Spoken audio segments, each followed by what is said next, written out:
What is up, my dashing dudes? I am TheHanzTv, and I hope that y'all are ready for some compliance that is malicious, because it's time to get back in to r/malicious compliance. Our first post for the day comes from Slade Noland. She wanted to complain to the manager's boss.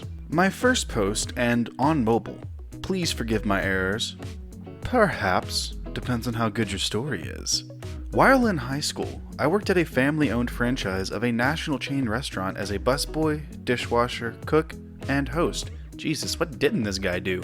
Occasionally, the general and assistant manager would both need the same day off, and the owner's adult children would take turns filling in as manager. They were all young, youngest being 18 and the oldest being mid-20s, but polite, hardworking, and smart. This happened on one of those days. They had an all-you-can-eat buffet as an option for lunch. One day, I overheard a lady complaining to the oldest son, who was acting manager that day, that the buffet was horrible. She couldn't eat it and didn't want to pay. She was being loud and swearing at him, so I said, "Ma'am, you went to the buffet 4 times, and I cleared 4 empty plates off of your table." The manager told her he would not remove the charge from her bill as she had eaten multiple helpings and didn't complain until it was time to pay. She went apoplectic and demanded to speak to the manager. When he told her that he was the manager, she demanded to speak to his boss and that she would have his job. He pulled out his cell phone, dialed a number, and when the call connected, said loud enough for the customer to hear, "Mom, this lady wants you to fire me," and then held the phone out to the customer. He didn't get fired, and that customer did not come back. I love it how people think they can get their meals comped just because they complain. Like, you know that they took your stuff out, and you know that they saw you do it, so don't even try to get your meal comped, and then they try to get them fired because they said no.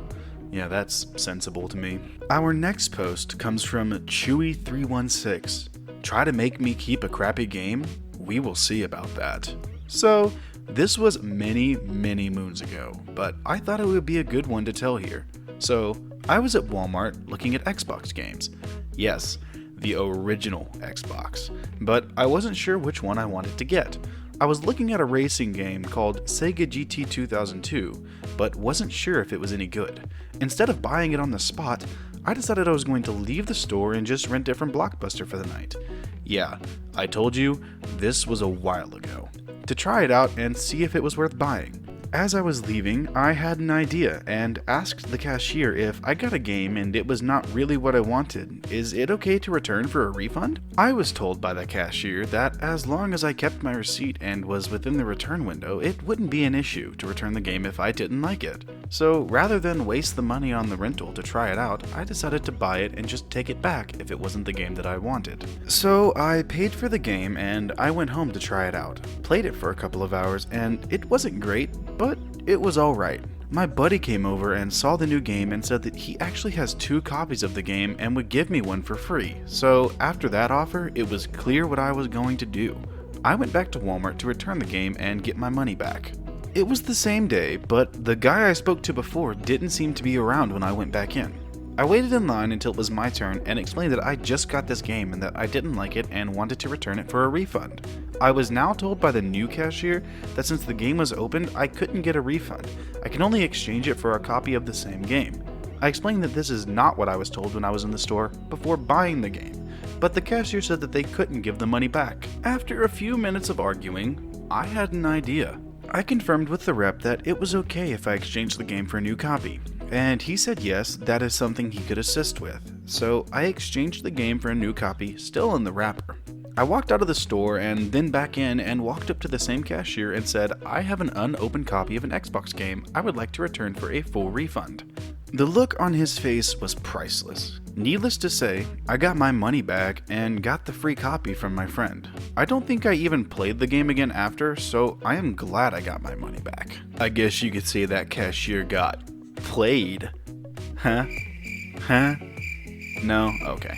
Our next post comes from Narked Diver. Bank decides they won't cash and then deposit my checks anymore. No TLDR, on mobile, so sorry if the formatting is weird. English is my native language, so spelling and grammar mistakes are completely my fault. I've had the same bank for over 15 years, and it's worth noting that the 2 businesses my family has that I manage hold accounts at this bank. I basically work for myself and it's a very seasonal job, so at the start of the season, after a mostly dormant winter, cash flow isn't that great. I usually hold a few of my paychecks in the business as things ramp up to help cover restocking after our slow winter. I cash out before payroll is due each quarter so as not to mess things up for accounting. This means that when I do write myself a check during the slow months, it's because I need it to cover something, usually the day of. When I deposit a check, $100 of it goes into my account immediately, and the rest goes in at midnight. Now, I've learned in the past that they will pull any and all transactions they can prior to depositing the money, and this has, on more than one occasion, caused me to be charged insufficient fund fees or transfer fees from my overdraft accounts. It's a shitty practice, but I have found the workaround. I would cash my checks and then deposit the cash, and it would all go in immediately. Problem solved. That was until 2 weeks ago, when I went in to deposit my check, filled out the deposit slip as depositing cash, and waited in line for the next teller. I get called up by a teller I've never met and request to have my checks cashed and then deposited. I didn't need the funds to go in immediately as we are out of the slow season, but I've gotten into the habit as I'm not a fan of their policy. I get told that they are no longer allowed to do it. I've been told this before by new tellers, and once they ask around, another teller that's been there a while and knows me will usually give the go-ahead to do it. It is coming from one account held at their bank and going into another, so they can see the funds are there. Not anymore. That's when I learned they have decided to more strictly enforce a rule that, up to this point, I had been allowed to work around. It sucks, but, as I said, I don't need the money that day, so I just deposited it. This did not sit well with me. So, I went home and did some research. Turns out that my bank has two types of ATMs. Some that require an envelope for cash deposit, some that take cash directly. The envelope-free ATMs have the added bonus of being able to, if deposited before 6 p.m., have the funds available immediately. Cue malicious compliance. I head in there this week to deposit another check, fill out my deposit slip for a cash deposit, and wait in line. When I get called up, it's a teller that has been there for at least 5 years and I have a working relationship with. I mention the new updated policy to verify it is true, and she confirms apologetically. I then ask about their ATM outside and whether it requires an envelope or is envelope free. Turns out it's the latter. I then ask what stops me from cashing my check inside the branch and then walking outside to deposit the cash into the ATM so it can go be available immediately. She looks at me with a blank stare. Teller: well, nothing really. Me: so I can cash this check inside, walk outside, and deposit the cash into the ATM, and will effectively be doing the same thing I've been doing for years, just with extra steps. Teller: yes.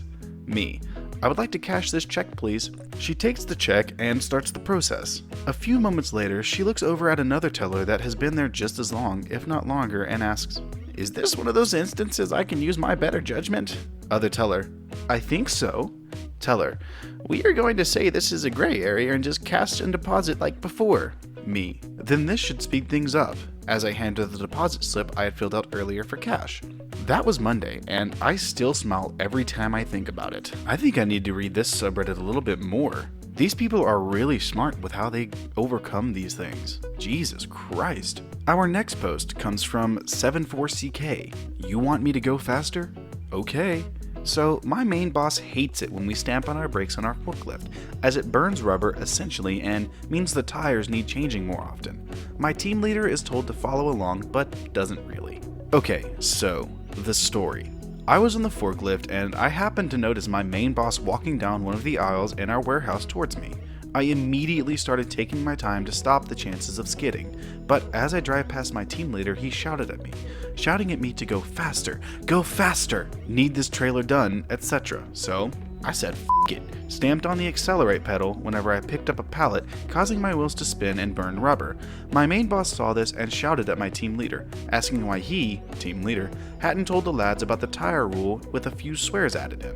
After the bollocking, I couldn't help but smile when he came up to me and asked me if I could slow down a bit, please. I gladly said sure, and that was that. Our next post comes from Berlin Blues. New manager has no clue. I posted this story as a comment a few months back, but only just recently discovered this sub, so I will post it again for you guys. Had a new manager, her first gig as the boss.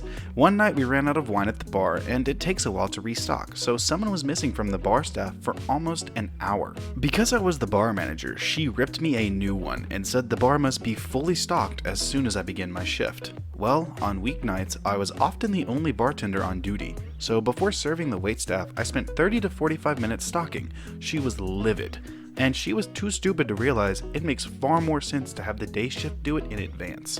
The other manager said she got even more mad because she had absolutely no basis to reprimand me for not serving the waitstaff. Which didn't last too long there. Thank the gods. Our final story for the day comes from Renticle, University Compliance. It's been 5 years since I got my degree, and I was reminded today of this moment of petty revenge through compliance. Brief explanation first. In my country, university students used to have a student booklet, where professors recorded course attendance and exam results. My university switched to a digital system shortly after I started, so I was in one of the last years to be issued a physical booklet. I used my booklet for the first year. Then there was a transition period where professors would record exam results both in the booklet and in the online portal, and eventually in my final years they moved to digital only, and we were told the booklet was no longer needed. Now, the story. I am about to get my master's degree, and I have just barely managed to complete my thesis in time to graduate. Both my advisors have approved my thesis and signed all the documents I need. This was super hard because one of them was hardly ever in his office, and I only managed to track him down after exchanging several emails and phone calls explaining how I urgently needed his signature before the deadline. He was a good person and a great mentor, and I really enjoyed working with him on my thesis. But he was one of those absent-minded academic types who couldn't grasp the concept of a deadline if it hit him repeatedly with a large stick. I finally collect the last signature on a Friday afternoon, sprint across town, and arrive at the admin offices an hour before closing time. It was the very last day to submit a request to graduate, and you would think that most students would have submitted their request well in advance to avoid the risk of not graduating until the next semester, pay for another year of tuition, and so on. However, quite a few, like me, had troublesome advisors that forced them to wait until the last possible minute. So, on that final day, there was a bit of a queue, but I think to myself, I'm fine, I'm here with all my documents and stuff, I've double and triple checked that I have all the required signatures and whatnot. Finally, one of the admins calls my number. In this story, I will call him Gowaltendlfs, which is short for grumpy old admin who like to make life difficult for students. No, who am I kidding? I'll call him Grumpy. Thank you. Me. Afternoon, I'm here to submit a request to graduate. This is my documentation. I place my documents and sign thesis on his desk. Grumpy. Hold on, missy. First I have to check if you passed all your exams. Otherwise, there is no point doing all the paperwork. Me. Of course. My student ID is 24601. At this point, what he should have done was enter my ID in the online system and check that I was marked as passed all exams, can graduate. FYI, this has since been automated so that nobody had to check manually, but we were still in a transition period. Of course, Grumpy decides not to do this online check, and instead looks at me like I'm dense. Grumpy, I need your student booklet so I can check that you passed your exams. Me, I didn't think to bring my booklet with me.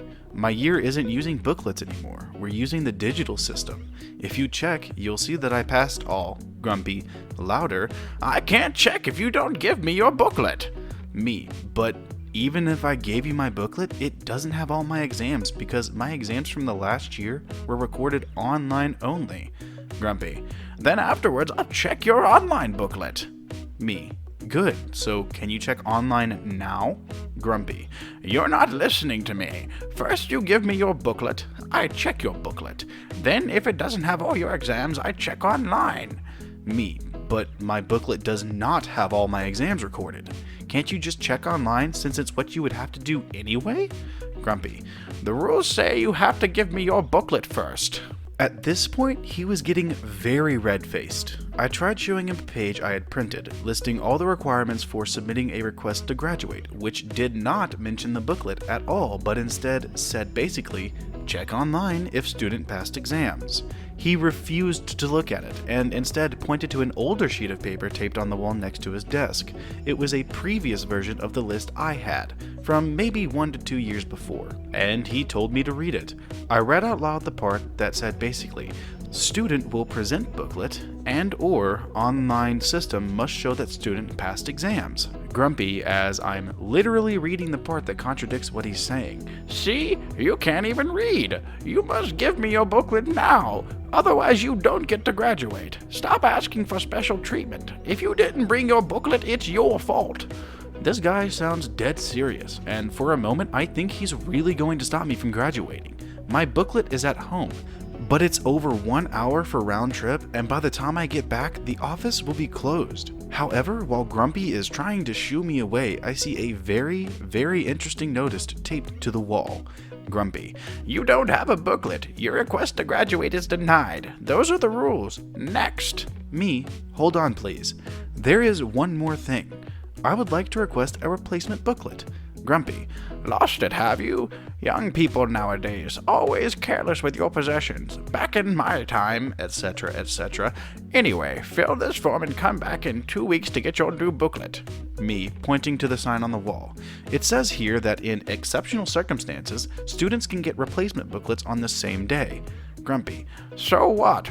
Me: this is an exceptional circumstance because I need my booklet to graduate. Grumpy: no, you're not graduating. Me, still pointing: it says right here for students who need it for an exam or are about to graduate in the next session. Grumpy: you haven't lost your booklet, you just forgot it. You don't need another. Me: oh, but the rules on this old outdated printout from years ago say students must carry their booklet at all times on campus and are responsible for getting a replacement ASAP if they lose it. I'm just following the rules. Long story short, he issues me a replacement booklet on the spot. This took a while on this already busy day as I had to fill a few forms, print everything, sign, and stamp it.